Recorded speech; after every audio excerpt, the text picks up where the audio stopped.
The opioid crisis is a problem that's developed primarily in the United States and Canada. I've reported on it mainly in Canada, but essentially it's a huge public health crisis that has developed. Initially, it's because of overprescribing of prescription opioids such as OxyContin.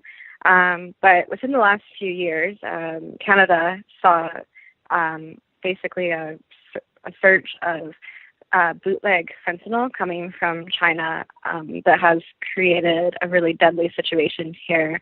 Thousands of people have died in probably about the last 5 years due to that.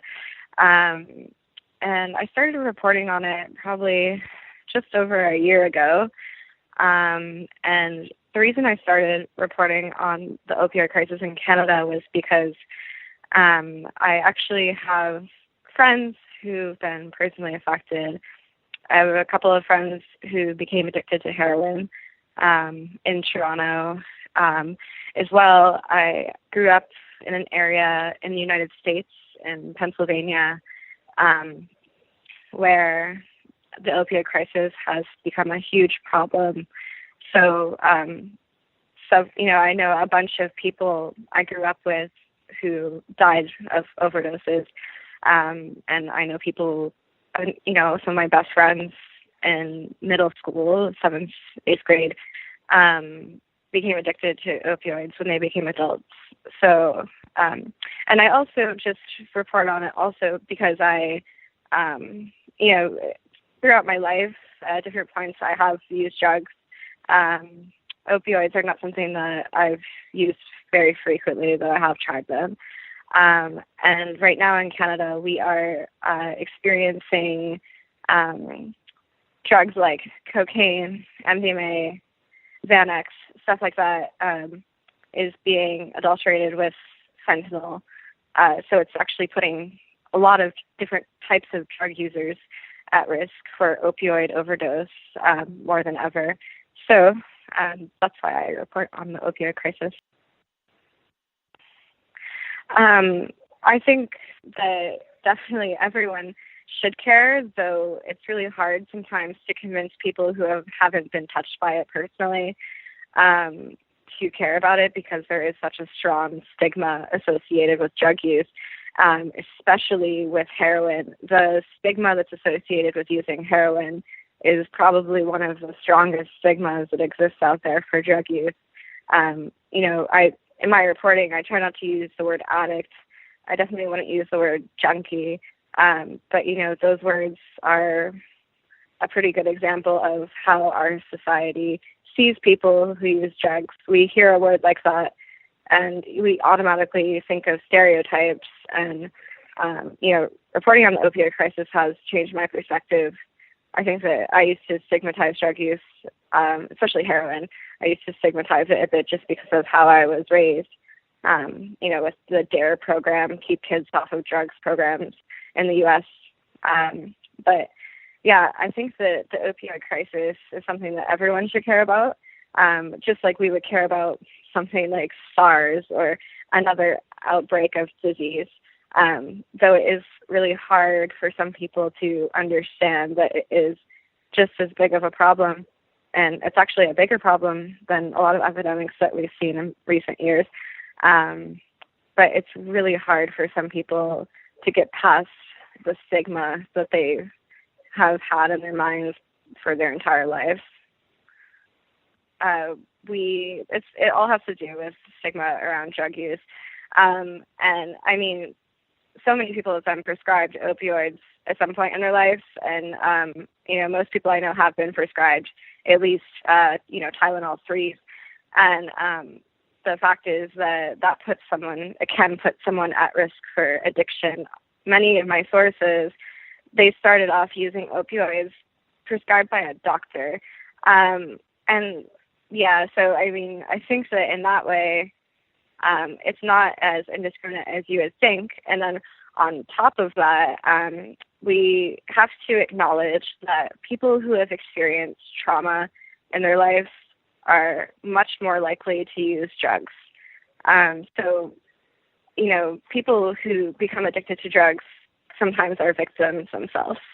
And so I know that, anyone could catch communicable disease, but the overprescribing of opioids is also indiscriminate to an extent. And we do have to acknowledge that some people who become addicted to drugs have experienced trauma at some point in their life. Good evening, folks. Denver here from Cincinnati. You'll know I try to answer as many of these drug topics as I can. Again, here we are faced with more of the same. It's a scary, scary thing. Potentially, 1 out of every 10 people you talk to could be an addict and you don't even have a clue. Just think about that for a little while, folks. 1 out of every 10 people could potentially be an addict and you don't even know it. That is not an exaggerated figure. That is a realistic, live U.S. Census statistic. Fact. It is the worst, as she said, epidemic we have ever faced here in the U.S. or the world as a whole. Because it's not just happening here. We've heard her tell it. She's reporting on it in Canada. So, think about that, folks. It's treacherous. It's horrifying. Words cannot describe what it is. It has affected me just this week yet again. I lost another very near and dear friend to me to a heroin overdose. And it all starts in a doctor's office with a twisted ankle. I know, as sad as it is, as sad as it sounds, it truly does just start off with something as petty or pathetic as a twisted ankle. And a doctor prescribes it, and a doctor will keep prescribing it because pain is an opinion. That's right, guys and gals. Pain is an opinion. Now, y'all take that for what it's worth, but by medical standards alone, pain is an opinion. And that's why, all too often, prescriptions are written when they don't need to be. This is a serious problem.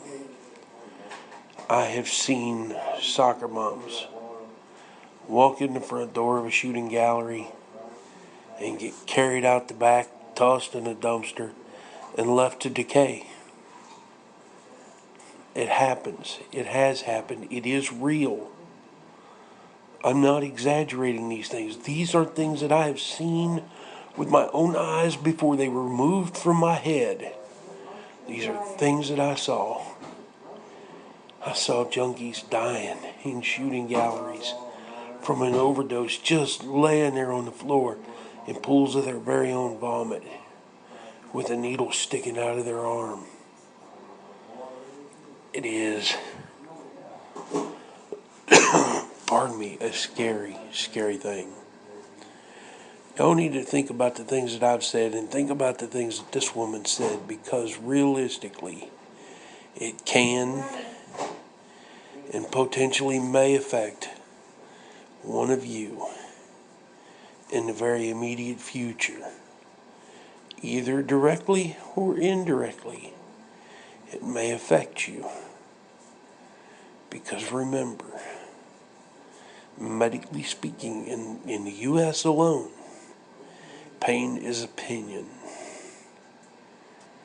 And it's scary that they consider it such. But it's real.